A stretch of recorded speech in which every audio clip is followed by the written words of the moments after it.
Mayroon ba kayong mga buti na hindi na ginagamit dyan? O kaya mga pinag-inuman na hindi nagagamit?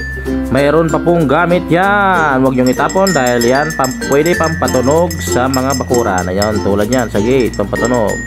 So kailangan nyo lang ng kandila, magsindi, pako at nylon.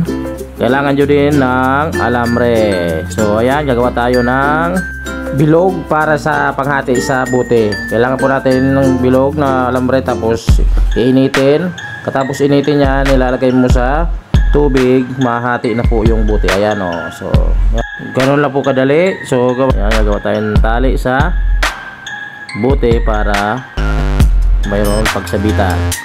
Ayan, tayo na po natin. So ayan, madami na po. At kailangan natin talian ng pako para may pampatunog. Alarming device yan sa mga bakura, hindi nyo kailangan ng kuryente. Yan po yung tawag na pampatunog sa bakura. Kung sakaling mayroon aakyat, mabilis malaman kung mayroon umaakyat, tumapatunog. Ayan. So di ba, mayroon pang paggagamitan natin mga bote. Kailangan lang natin, ayan o, tingnan na. Ang ganda yan, o, tumutunog-tunog pa. So ayan, piyain nyo lang ako. Thank you.